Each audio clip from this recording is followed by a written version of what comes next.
This episode is sponsored by Rever Woods. Rever Woods is your source for premium hardwood and resilient flooring. Using the Rever Woods Selector tool, you will be able to find curated suggestions for each specific project based on criteria such as style, color, zip code, and usage. Because the species of wood that performs in a laundry room in Key West is not going to be the same as the wood that will perform in a living room in Chicago. And how do you know that? Well, Rever Woods helps you. Know before you specify. And when you sign up for a free professional membership, you'll get access to exclusive discounts and referral benefits. Visit reverwoods.com to get started.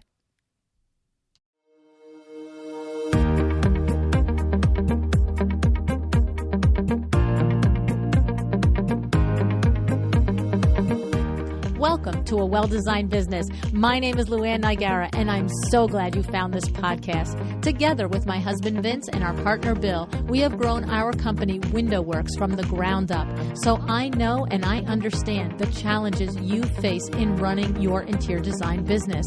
I also know that your talent alone isn't enough to ensure your success. So on this podcast, we talk about strategies and practical steps to help you grow your business. But make no mistake about it, we have our share of fun here too, mixed in with those aha moments that I love so much. This isn't fluff. Nobody has time for that. Whether you are a new interior designer or a seasoned designer, I am here to help you create and to manage the kind of interior design firm that you dream of. It's straight talk and it's action. Are you ready? Let's get started. Hi, welcome to A Well-Designed Business. Taylor Zack from Rever Design Company is with us today. Taylor creates designs for large-scale homes across Southern California, working and collaborating with architects and contractors to make the unique visions in her designs come to life. For the past 5 years, Taylor has been a loyal listener of the show.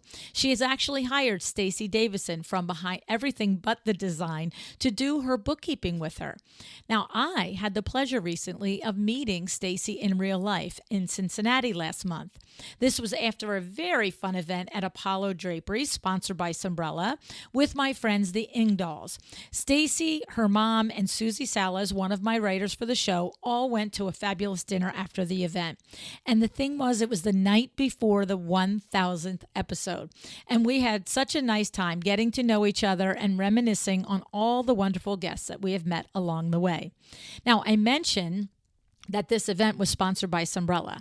Sunbrella has launched a complete window treatment program, including draperies, Roman shades, and roller shades, all made with their signature color to the core fabrics. And these are not your grandma's Sunbrella fabrics. No. These fabrics have a great hand, are light, airy, and make beautiful window treatments that will not fade, are stain resistant, and are just plain gorgeous. I want to tell you, if you're in the Atlanta area, I would love for you to join me on the next stop of the Sunbrella tour. I will be at the showroom of my good friend Elizabeth Gertis, the founder of Stitch Above the Rest, and this event is coming up August 21st, 2024. It's a great opportunity to meet me, to see the Sunbrella line, and to meet tons of window treatment and design professionals. This event is free. It will include food, drinks, laughs, and education. The link to RSVP is in the show notes. It's also on my website under resources and then attend a live event. Okay. Taylor. Let's talk about Taylor. She has reached almost a 2-year mark with her firm and has already had some very quick successes. She does have 7 years of experience working in design, so she isn't a newbie to the design side of things, but she's fairly new to the business side of things. The thing is, she began her business intentionally. I'm impressed with how she has combined her design experience with the insights and lessons she learned from the show in order to grow her business. I'll let Taylor tell you about the tactical steps she has taken because she specifically expressed to me in her intake form that it is important to her to personally speak to you if you too are newer in business. She wants you to know that you can set your design firm up for success, no matter how new you are, if you go into it with the mindset of a large firm. Let's meet Taylor. Hey, Taylor, thanks so much for joining me on A Well-Designed Business today. Hi, LuAnn. Thank you for having me. I'm so excited to chat with you today. I'm happy to chat with you too. I love when I read that somebody's been listening to the show for 5 years and that they've done a lot of the things from the show and it's helped them make their business successful. So this is fun for me always. Yeah, I actually just went back into my DMs with you, and I have been DMing you since 2019. Oh, you needed to cheat sheet me on that. I didn't know that. There has been Uh, correspondence. You have responded. uh, We've had conversation. It's been great. But yeah, I've been listening for about 5 years. okay. Now I'm going to have to go back and look at them. It's funny because I didn't know that before we started, but I know as soon as I see the DMs, I'm going to remember the conversations and Yeah, then I'm going to yeah. be like, that's Taylor. Yes, yes. So okay. Here's the thing. On your intake form, Taylor, you started off by saying that you feel like one of the big differentiators in really only being in business about a year and a half or so now, officially. You've been a designer for years, working for other firms and design build firms and kitchen and bath. So you have a lot of experience, Hmm. but opening your own business only the last 18 or so months.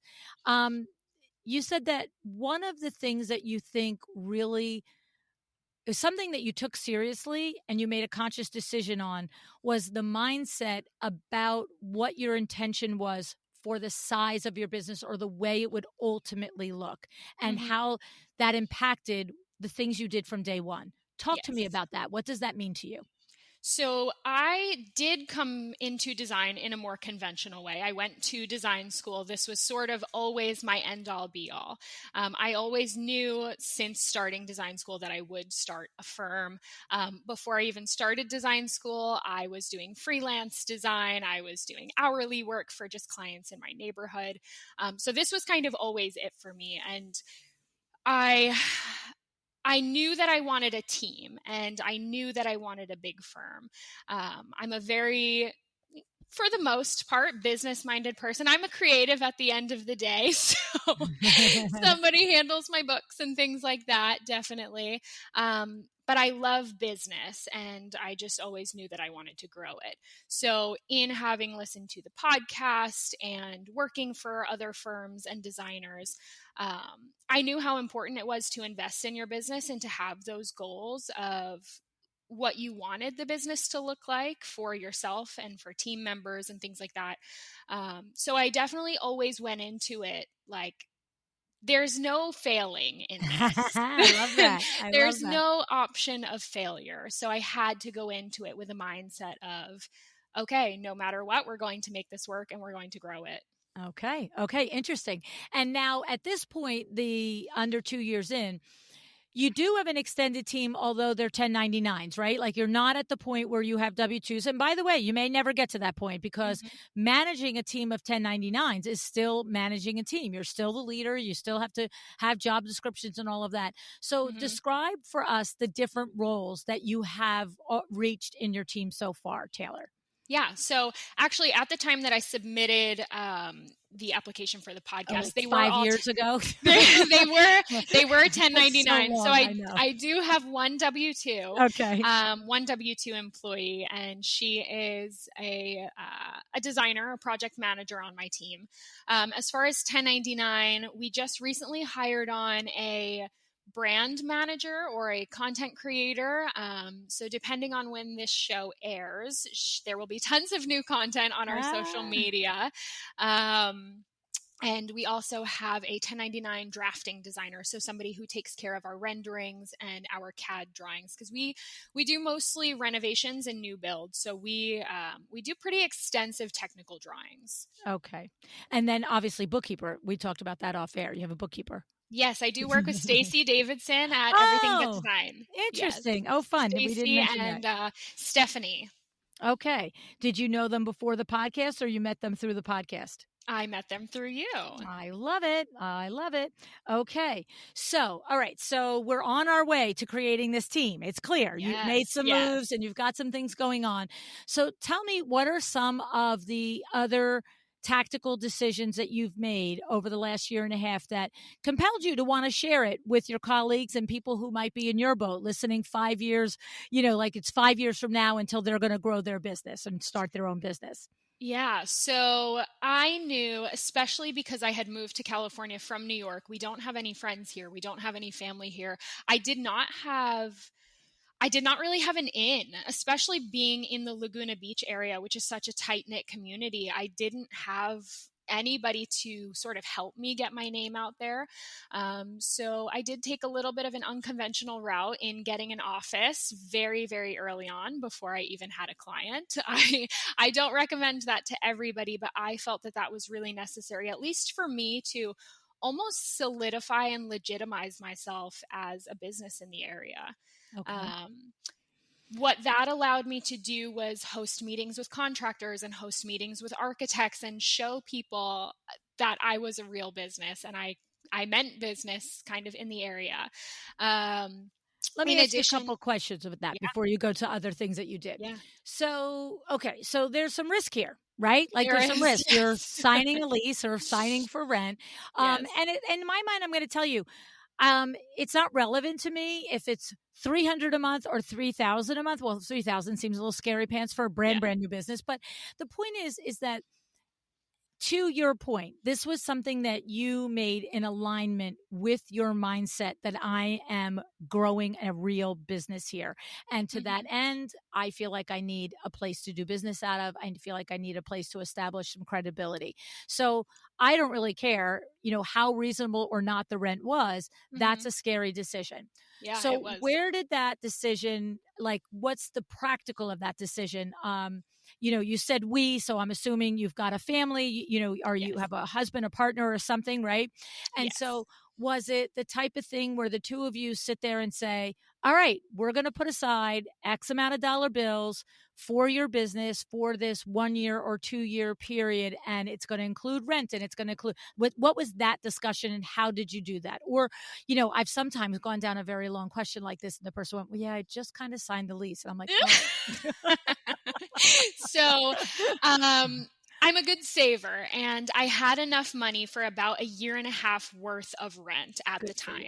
time. So I knew that if I did not get a single client, I could at least cover rent, Okay. which I didn't anticipate. Like I said, I didn't leave an option to fail, but yeah, I had enough money to pay the rent. And I went to see the office one day. I fell in love. It was in the middle of Laguna Beach. It was right on Pacific Coast Highway. It was an amazing location for the clients that I was trying to reach. After I saw it, I did invite my husband down to take a look at it, and he did give me the green light. He's been a great support in all of this, and I felt comfortable because I had the money to do Yes. it. I mean, I think it was on the podcast that Sandra Funk at one point, her countless appearances here. I Whether it's inside conversation with us or a podcast conversation, I know she did the same thing when she Hmm. finally went from the basement of her home. Yeah. She saved a full year's worth of rent before signing on the dotted line because she also Yeah. wanted that clarity and that peace of mind. And she was already an operating business. She wasn't Hmm. worried she wasn't going to have clients. But, where we are in Jersey, although Laguna Beach, I'm sure is not a lot different, the rents are high. Yeah. It's sort of like, okay. And she did the same. She wanted to know it was there and it was settled. Okay. Yeah. So doing that though, the gamble of it, and here, look, you had the money, but you're still gambling with your savings, right? Like, Yes. oh, Yeah. that could have gone Absolutely. nowhere. But you're taking meetings there, you're meeting vendors and contractors. And I think there's two aspects of that. There is the inner confidence that we get, like I'm a big girl and I'm having a big girl meeting with a big girl contractor in my big Yep. girl thing, which you cannot underestimate that transfer of confidence when you're in that meeting.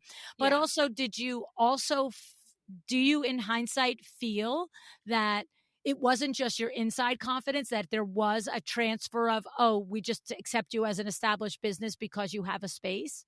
No, I definitely think that it helped to solidify me as far as others' perception to, first of all, be able to put a Laguna Beach address on business cards and Gotcha. on my website. And maybe that was just an inner confidence and an ego kind of thing, maybe, but I had pretty big name contractors and architects that Great. were willing to come meet with me, I think because of that. Right, right. There's an element to them that it appeared as a serious business. Mm-hmm. Now, you and I know, you've listened to the show for 5 years. You and I know it is entirely possible for someone to run a actual serious business from their home, Of right? We course, know of that. course. But I think what we're saying is the differentiator here is you're not 15 years in business and you're not saying, look, buddy, we're going to meet at my dining room table. Get over yourself. Like Exactly. you're gathering all of like what my friend Heather Hansen calls all the evidence that Yeah. this is, and you're going to gather it from the different places, and together it's all going to present into something that makes you feel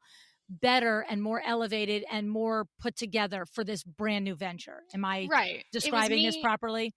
Yeah, it was me trying to immerse myself in a very tight knit community where I had no community. I didn't Gotcha. know anybody.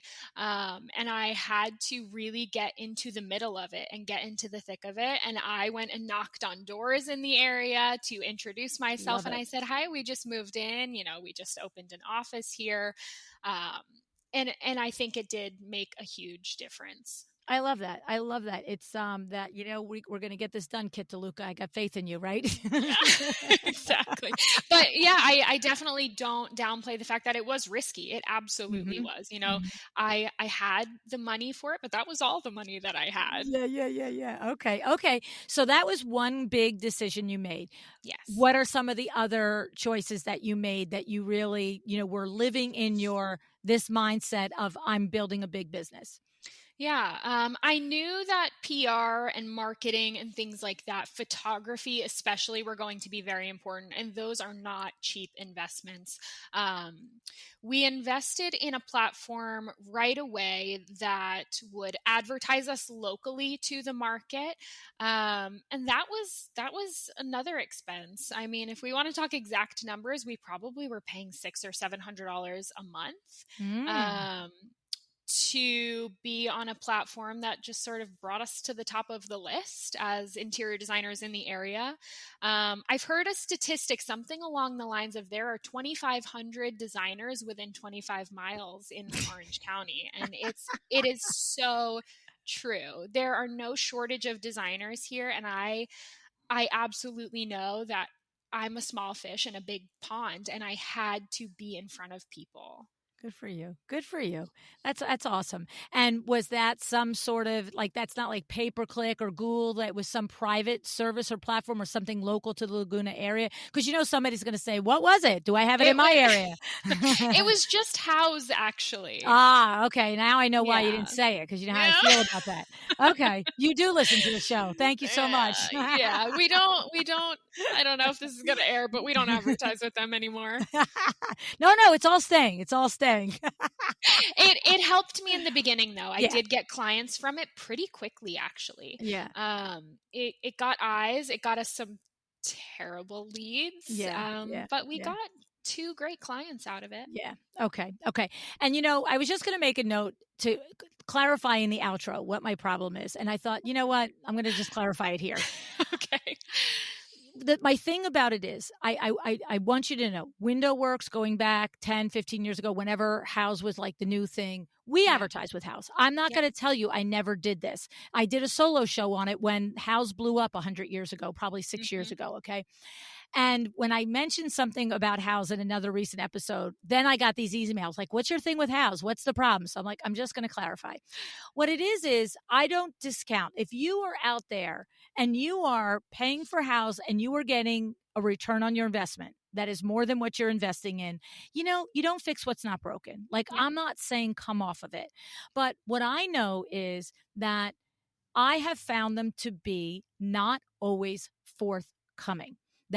Right? You see, they will, if you're lesser experienced in business or just not accustomed to national brands not being forthcoming, and you don't read fine print and you don't do certain things, they have business practices that are less than honorable, let alone ethical. And Yeah. so for me, it's, it's a core value of mine, integrity. So it's an all or nothing. There's no gray area. There's no, for me personally, oh, I spend 10K a year and I make 200K, so it's okay. This is my personal core value.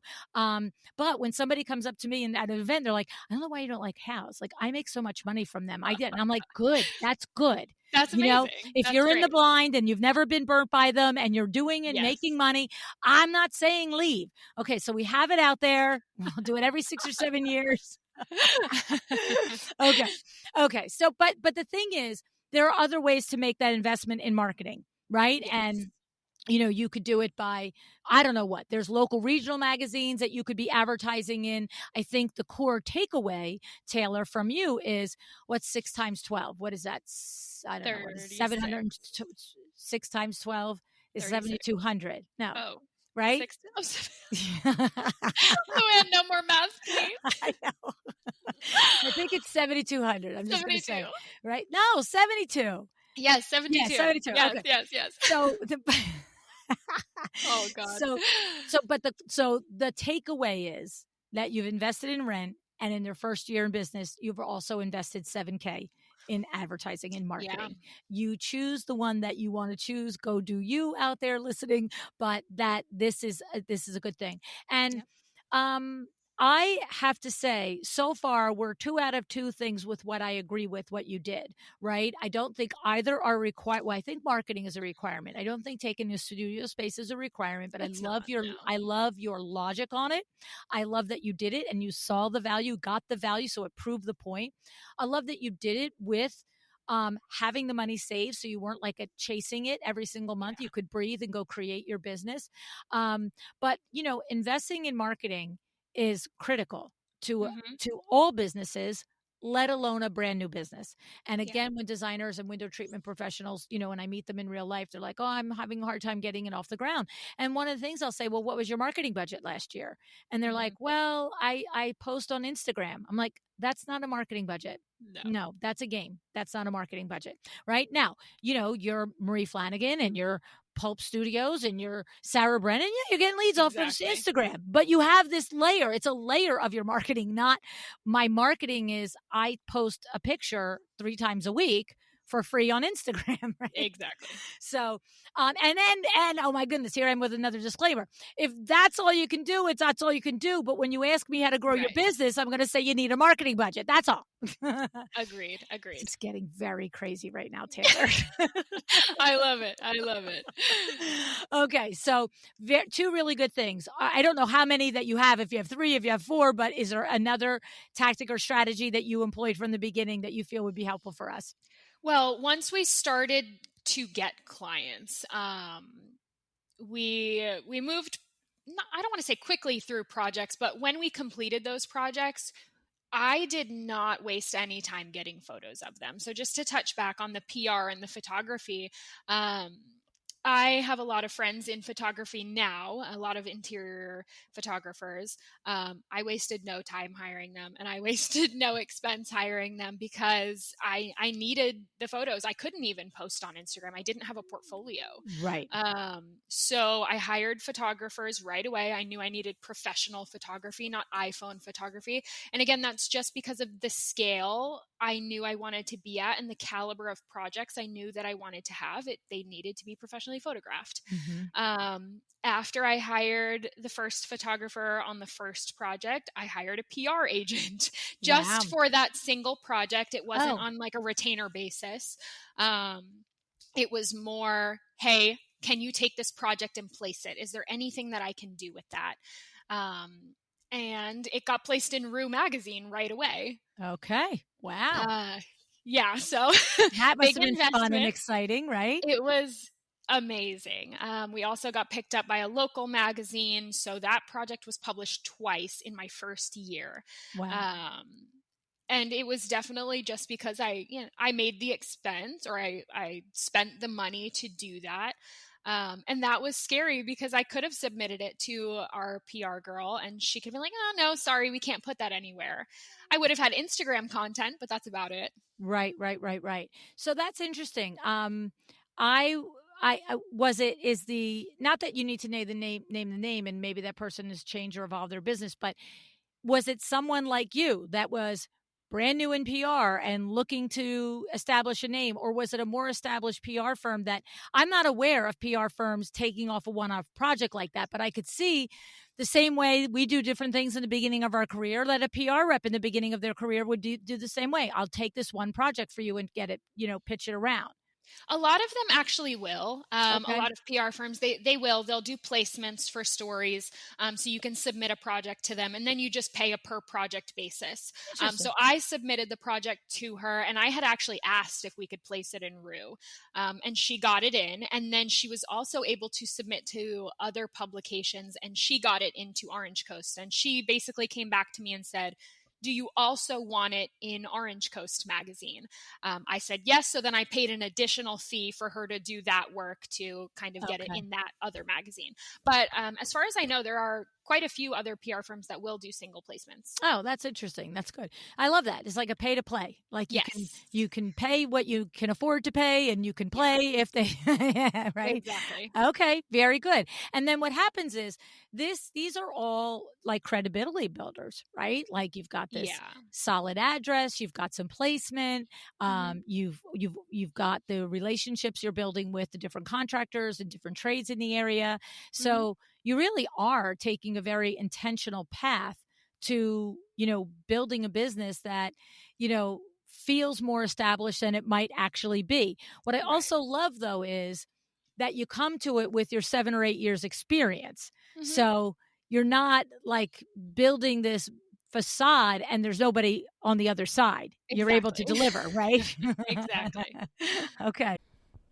You know how frustrating it can be when your clients cannot understand or visualize your design concepts, right? Even though you've given swatches, drawings, mood boards, and you've used software like AutoCAD and SketchUp, and you've tried to make sure they understand what they are approving. Well, Duke Renders has the answer for that. They offer 100% accurate, do-it-for-you 3D renderings that present your designs in their entirety. This way, you can make sure that your client fully understands and visualizes your design before execution. This saves you headaches, this saves you time, this saves you money, it saves you that back and forth. Do you want to learn how you can start saving these headaches? Well, book a quick intro call to start getting your designs in beautiful photorealistic renderings. Go to dukerenders.com/LuAnn and you will get 30% off your first order. That's dukerenders.com/LuAnn. Do this now. Just book the call now and see what's going on over there because this offer is valid for just this week. And then what about, were there any other tactics or strategies or, did you have processes built? Like what was because if you're listening to the show 5 years, you know me, I'm harping on processes. So what was your approach there? So in having worked for design build firms, I understood contracts. I did every position there from receptionist to designer. I did technical drawings there. I did contract reviews. I did reviews with clients on the contract. So I knew how to write a contract. I had worked for other design firms in the past and I knew how the process ran. I tried out different platforms to see how I wanted to do my presentations, but I had a pretty solid process from the beginning just because I had a bit of a background. I had a couple years under my belt. Yeah. And what do you use? Do you run your processes on Asana, on Monday, on Trello, on Airtable? Do you use any particular platform to run your projects? Yeah, we actually recently switched over to a relatively new platform and it's called Programma. They are actually an Australian-based company and they have a really, really beautiful platform built specifically for interior designers. It's a CRM, it's a client project manager. They have time tracking, billing. They have beautiful, beautiful spec sheets for all of our materials and our FF&E. Okay. Okay. Yeah, really beautiful client dashboards. Okay. And then when you think, I realized the part I didn't ask you about. What about the numbers? Were you like a numbers girl, so this wasn't a problem for you? Or how did you because if you're really good, if you're really going to get the business started Yeah. right, it's like who's doing the bookkeeping, who's setting up the, if you're using QuickBooks, whatever it is. How did you address that, Taylor? We do use QuickBooks. I would say relatively, I'm a numbers girl, but Okay. I know my strengths Just and not I know 6 my times 12. weaknesses. Just not 6 times 12. I know my strengths and I know my weaknesses.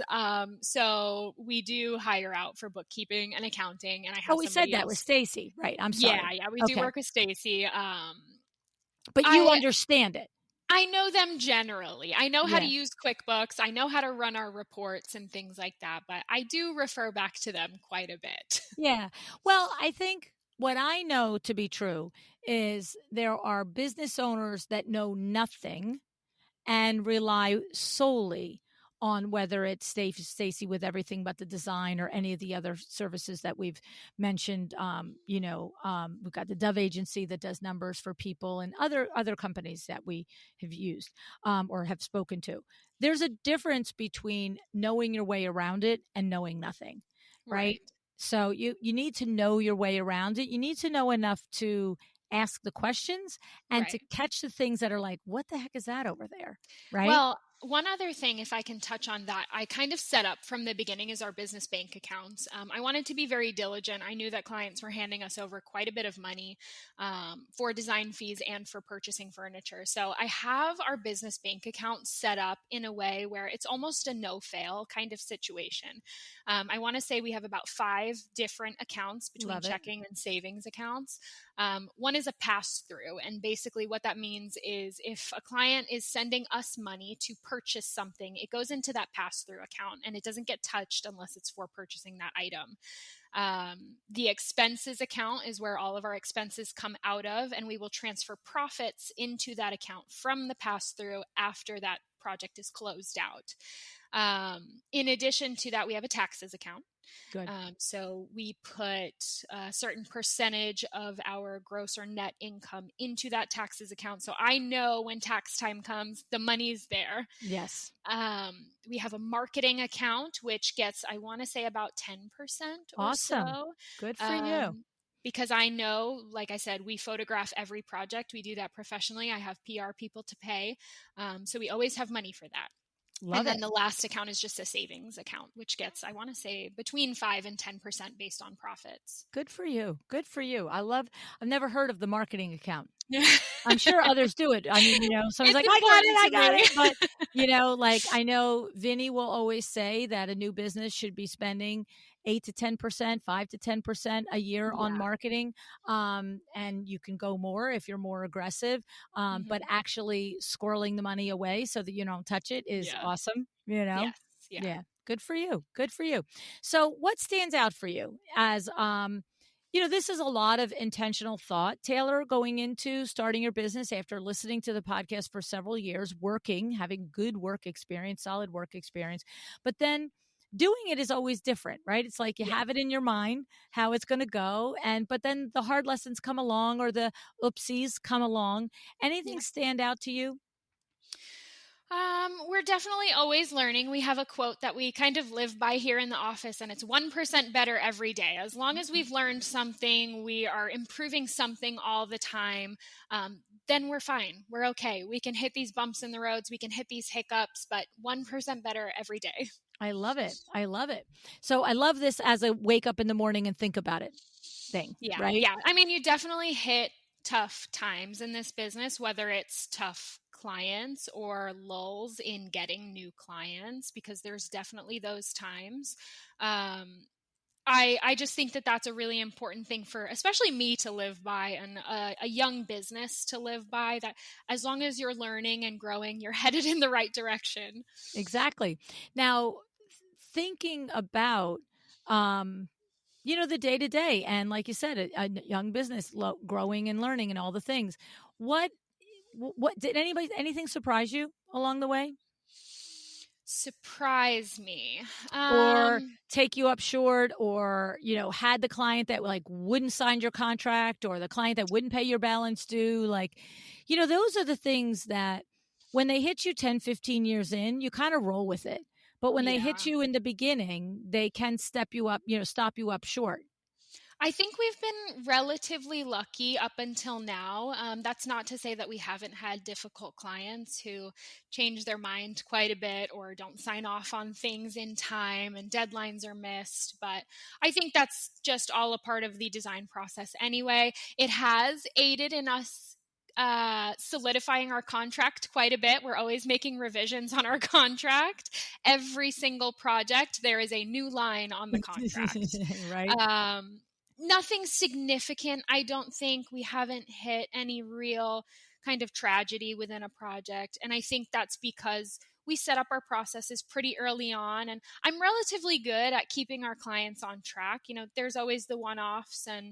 But I think setting up your processes from the beginning is really, really important and will help to keep that at bay.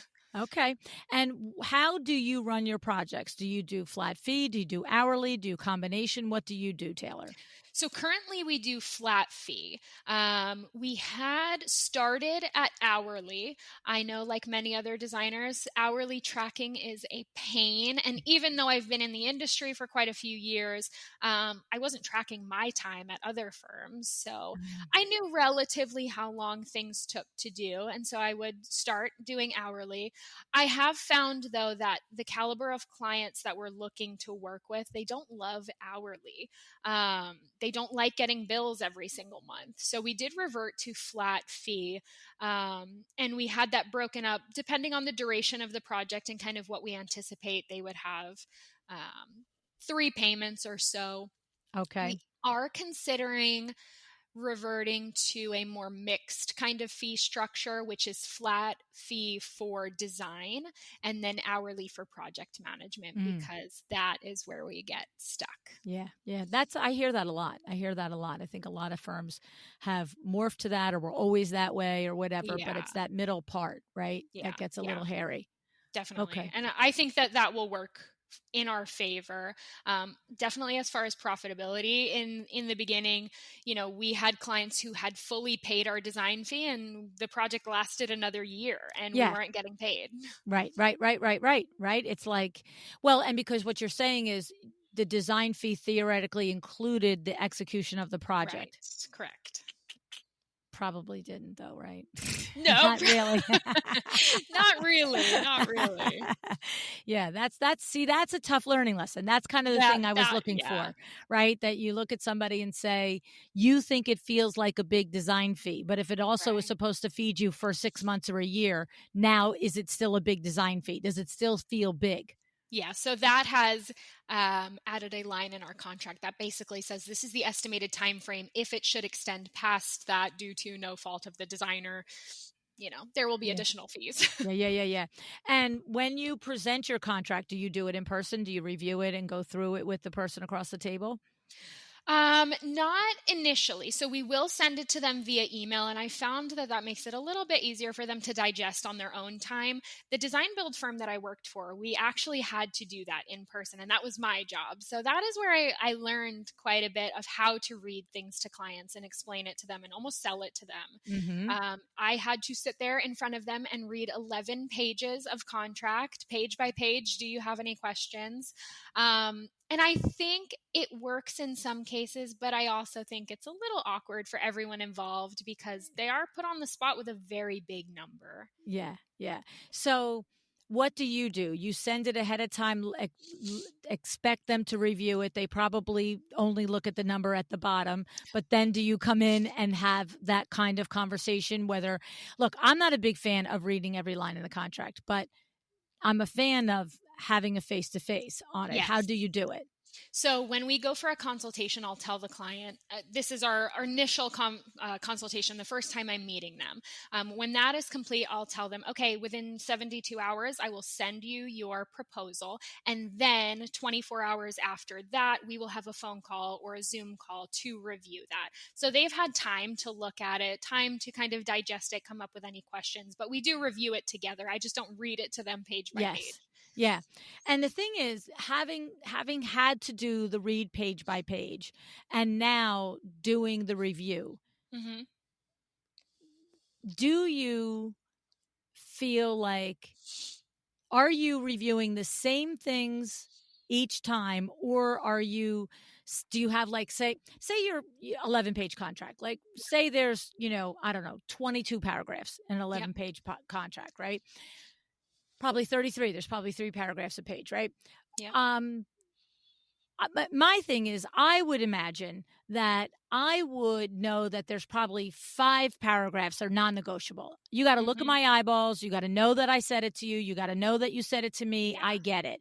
But then I would think there might be 5 other paragraphs that, between my discovery call with you, my consultation with you, any email exchange, I know the 3, 4, 5 other things that you're going to be a little son of a gun on. And Yep. your 5 things might be different than the client that I'm presenting to 2 hours later. But like, if somebody is 16 times from Sunday, every time we talk, they're like, how many revisions can I get? That is the question we get all the time. Yeah. Like, I'm literally, if I'm only giving X amount, I'm not skipping that if that's not one of the 5 that my lawyer has instructed me, or blah, blah, blah. Yep. But do you do it like that? I've never asked anybody like that. I just feel like it's such a logical way to present it. Like, from the standpoint of you're protecting yourself, your family, your firm, whatever I don't know if it's 2 or 5 significant things. We need to know this. Right. But then Yeah. the specialized one for what I've learned. And I wouldn't suggest saying, well, since you keep asking me and I keep telling you there's 2 revisions, and despite me telling you that 10 times, I'm going to, right. It's just, you're picking the ones for each person, but you're not saying I'm picking it for you. Right. Right. I think revisions is definitely one that we end up touching on quite a bit. And I understand people change their minds, and I'm okay with that. I want them to feel some sense of liberty and freedom within the creative process with us. We work with creative people. We work with a lot of entrepreneurs. That tends to be the clientele that comes to us. So we did run into the revisions question quite a bit in the beginning, but I see, as we're kind of niching down a bit into our target client, that has lulled a little bit. The payment schedule is definitely one that we touch on, just understanding this is the deposit that you're paying now. It doesn't apply at the end of the project. This is just your preliminary payment, and this is how it's broken up from here on out. Photography is another one that we touch on, just ensuring that they know at the end of this project, we are photographing these particular spaces, and that they're okay with that, and that it will be used for marketing materials. And the other one, I guess, is maybe a little bit more state specific. And that's just that, as interior designers, specifically here in California, our drawings can't be submitted to the city for permitting or anything like that. So is that like, our drawings aren't like stamp drawings? Is that phrase? Correct. Or like, right. Yeah, okay. yeah. Okay. Now, interesting, because I'm curious, have you had people that are like, especially, California, where everybody and a lot of them are who they are, right? Do you have situations where people are like, okay, you can photograph, but you can't use it in marketing, or you can't photograph at all? Like, have you had that come up yet, where you get you have? And what do you do? Say, sorry that I'm out, or do you make concessions for certain projects? So we've only had that in one instance so far, and it's with a current client of ours. And she kind of ran through that paragraph with me and said, I understand it's important for your marketing materials. I'm okay with you photographing, but we are not allowed to use the location of the project on anything. She doesn't want the city or anything like that listed, no names, no streets. And she's pretty particular about which spaces she's okay with being photographed. It's a pretty large house. So we had to come to a good sense of middle ground on that one, but it worked out for both of us. I understand, again, I'm just going to touch on the type of clients that we want to work with. I understand that might come up. Yeah. They're very private people. And I know that some designers will charge maybe a premium fee almost or for loss of marketing materials, but I don't think that in this industry, for the type of clients we're going to work with, that you can really do that. Well, I mean, if somebody's doing it, they can do it, right? Like, no, of course. Do you want to do it, right? Like, that's up to you. That's why I love being self-employed. We get to decide. Yes, right? Do whatever but you I want. love that, the one time it was the stick point, your client also came with an attitude of collaboration on it. Yes. Like, not this, but that, not that, but Right. this. So that's awesome. And then You know what's funny is only in the last 6 months. I think it was Tracy Connell when she was on the show recently. Um, her most recent episode, something came up just in the way she talked about revisions that she had no idea that she was going to be laying an aha moment on me. And it was like something to the effect of she was like talking about revisions and she was doing the clarifying sentence that she says to clients, which I'm not going to recall the exact wording, but it was something to the effect of, and that's two revisions per, I don't know if it was. Yes, not she said not revisions, but reselects. Right. Like, okay, so you remember that episode, right? Yes, And yeah. it was like, to me, like, it was like, that is so clear because I could see, look, if I thought like two revisions per every single item, like two revisions on the Exactly. sofa, two revisions on the rug, two revisions on the lamps, two revisions of this, like I could see not actually as a consumer thinking that clearly that, oh, she means two revisions per item, but I Mhm. could see coming back to a designer, even now, I'm saying with my body of experience, coming back to a designer and saying the rug, the lamp, and the chandelier, you know, I want to see two or three more things on each. Right. And in the living room, the rug, the lamp, the chandelier, and in the dining room, the table, first of all, I'm like anybody who's worked with me with design is like, no, she just takes whatever you give her because I don't really care. But it was like, that was an aha that I thought was clever because if you told me at that moment, no, sweetie, I meant two revisions, two selections on the entire project, like, Mhm. I wouldn't have probably fought you. I'd have been like, oh, that's weird. That's not what I got. But I thought it was worth discussing that Mhm. we have it here in my business all the time. We just did it this morning. They made graphics. For us, we're on the road to 1,000. So as I'm talking to you, we're busy creating all the marketing on the road to 1,000. On July Yay. 12th, we're having 1,000 episodes and we're working like banshees to make a nice big fun deal out of it. And so by the time this airs, it's probably done. You know what I mean? That's But amazing. I was looking at some of the videos that were created and the graphics, and I'm like, this looks great if you're us and we know what it means. Like, Yeah, yeah. if you've never come across my platform before, you have no idea what we do and who we are, then you don't know what this means. Mm. And you get this blind spot, right? With what you do. Yeah. And I felt like that was an enlightening conversation that you're experienced enough, even though you're only a year and a half in business, you've got a body of experience, but somebody with a year and a half in experience, they could get very tripped up by that, Oh right? yeah, yeah, absolutely. I mean, that line definitely stuck with me. I remembered it. I thought that was pretty profound when she said that, and I don't even think that I would have come up with that necessarily because typically you just do see revisions, not Yeah. reselects. But that was Yeah, great, we're not and like throwing the whole living room out and doing a yes, whole revision. You can pick two items to reselect in this yes, whole project, not two. exactly, You have everything, right? Yeah, right. very, very clever. Well, and that is born out of her 25 years as a designer, right? Yes, yes, That's the thing. It's we make our mistakes and we get our learning lessons and we change it as we go, right? 1% better. Yeah, definitely, definitely. So, is there anything that, we've left off that you haven't been able to share about your business that you really feel like contributed to putting you in a really great, setup for what's going to probably be a tremendous career? We will continue this year with our marketing efforts. We're definitely putting quite a bit of an investment into that. At the time that we are recording this, we just finished up a 4-day install at one of our biggest projects that got photographed. We did video for the first time. We have a few publications already that will be picking it up.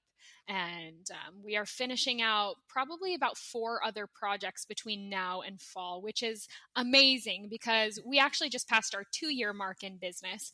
And when you're working on remodels and renovations, they can take 2 years. So Yeah. we started with some great projects and we were able to photograph them. And then it was silent for a while. We didn't have Uh-oh. anything else, any new projects to share. So that's really exciting. And we're exciting for all of the marketing efforts that we're making at this time. Like I said, we just started with a new content creator and kind of a brand manager. And so we will be ramping up the socials with more behind the scenes and kind of Rever branded content at this point. Awesome. I mean, it's like look out world. That's all I keep hearing in my head is look out world because we're, Taylor is we're coming. trying. We're trying. She's coming at you. So good. I have to say, I admire the way you've come at this from a very thoughtful way, and that, look, some of us, there's thousands of designers listening. Some it happens by accident. Some it happens by intention. I don't actually care the which way you get there, but if Mm-hmm. once you decide it's a business, that's all I care about is that you run it like a business. But it's Right. fun when I meet those of you that have decided from the beginning, no, this is the thing. We're definitely we're trying, we're putting our best feet forward every time. I know that, referrals and great reviews and welcome backs from previous clients for new projects are the best compliment that we can get. And we're hitting that point now where we are finishing out a lot of these projects. And so hopefully it's up from here. That's awesome. And we didn't mention, but you have at least one baby you mentioned. You have one child. Is that what it I have is? one baby. Yes, she just turned 1 on April Fool's Day. Her name Oh is my God. Natalie. Oh So my yeah, first, right at about my 1 year in business mark, or 1.5 or so, I had to leave for maternity leave. Oh my So goodness. that was tough too. Yeah. But it's been great. We have a great routine with her. I love being a mom in business, and That's I feel like awesome. I'm in my space. That's awesome. Good for you, Taylor. Good for you. Thanks so much for sharing your story Of with us course. today. Thank you so much for having me, LuAnn. It was great talking to you. Okay, a lot of takeaways here, but one that it only takes 6 years to get an interview on the show. Oh my goodness. It is the double edged sword of how grateful I am that so many people are interested in being on the show and how hard it is because the line is long. But when you hang in there, you get there, right? Now, starting a design firm or any business, it's important to have a clear vision and mission. We've discussed this so many times, establishing these and getting into the details of what they involve for you. All right. Because you always have to follow through, making sure you are in the right direction, the right mindset. And the thing is, your end goals and your mindset go hand in hand to achieve anything, let alone achieve running a profitable business. Right? When you have a positive mindset, you know your why. Then you automatically will make the moves you need to make. Even if it's not automatic, let's just take a step there, right? It might not ever feel automatic, but when you measure your opportunities, your risks, your questions versus your mission and your vision, your why, now it makes it easy to make an automatic decision. It makes it clear to say, oh no, yes, this. Oh, no, not that. Right? Okay. The thing is, even when you make your decisions, they might not always work the first time. That's okay. Because when you know the prize, you keep your eye on the prize and you keep going. But this starts with that mission vision. Okay. Now, I can't say without mentioning how powerful it can be when you do encounter the hard things to have the right mission, vision, and mindset, right? When you have the right mindset, you take those hard things and you dig in for the lesson because there's always a lesson and will always result in growth of some way for you. Okay. This was one of the biggest takeaways I've learned in my own experience in running a business, as well as 1,000 plus episodes of this podcast. And I'm going to link in the show notes the 1,000th episode that my dear friend Jew Charles did interviewing me for it. Okay. In this episode, we talk about the takeaways of the hard lessons. If you missed it, the full video is also on YouTube, and I'd love for you to check it out. Now, let's revisit some of the tactical decisions Taylor made in such a short time. Taylor was intentional about her vision of owning her firm and team right from the start. Part of reaching for your dreams means taking some risks. Taylor bought an office very early on. That was a risk, right? When you have the mindset that this will happen, you are willing to risk falling down once or twice. She didn't care what the rent was. There was no question about it for her. She saved for it. This is what's called a calculated risk.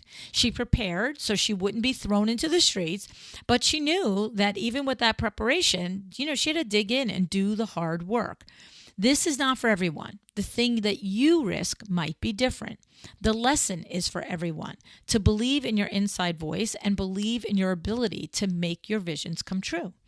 Taylor also knew that she had to market herself somehow, and she knew that that would be an expense. And you know me, I preach the importance of having a marketing budget all the time.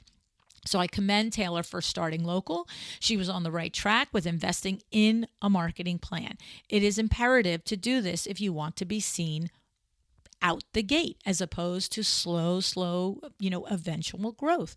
Either way is fine. Do you. All right.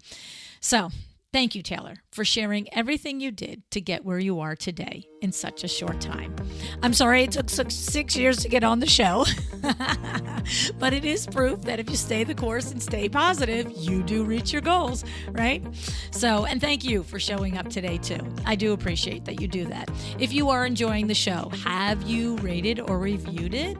Whether you listen on Apple, Spotify, wherever it is, a review, just like in your business, is always appreciated. Thanks tons for joining me. Decide to be excellent.